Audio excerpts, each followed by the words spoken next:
Минатата година македонските граѓани оставиле над 209 милиони евра или 12,86 милиарди денари во спортските обложувалници, покажуваат податоците на Управата за јавни приходи објавени од Bloomberg Адрија. Просечната уплата по тикет лани достигнала 269 денари. За возврат, обложувалниците исплатиле добивки во вредност од 169 милиони евра, односно 10,39 милиарди денари, што е за 40 милиони евра помалку од вкупната вложена сума.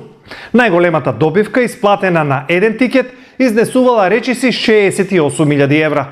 Помеѓу оние што ги организираат и оние што учествуваат во игрите, сигурен добитник е само државата, бидејќи само по основ на данок на личен доход, таа наплатила над 20 милиони евра од исплата на добивки од спортските обложувалници.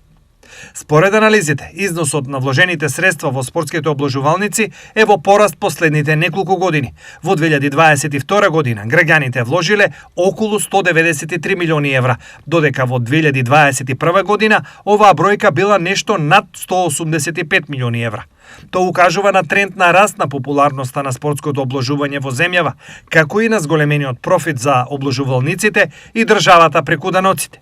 Во моментот во Македонија работат околу 800 лиценцирани обложувалници и приредувачи на игри на среќа. Но, освен нив, присутни се и огромен број на диви обложувалници и организатори на игри на среќа. За нивно елиминирање, државата донесе нов закон со кој се тврди дека најмалку 200 веќе се затворени.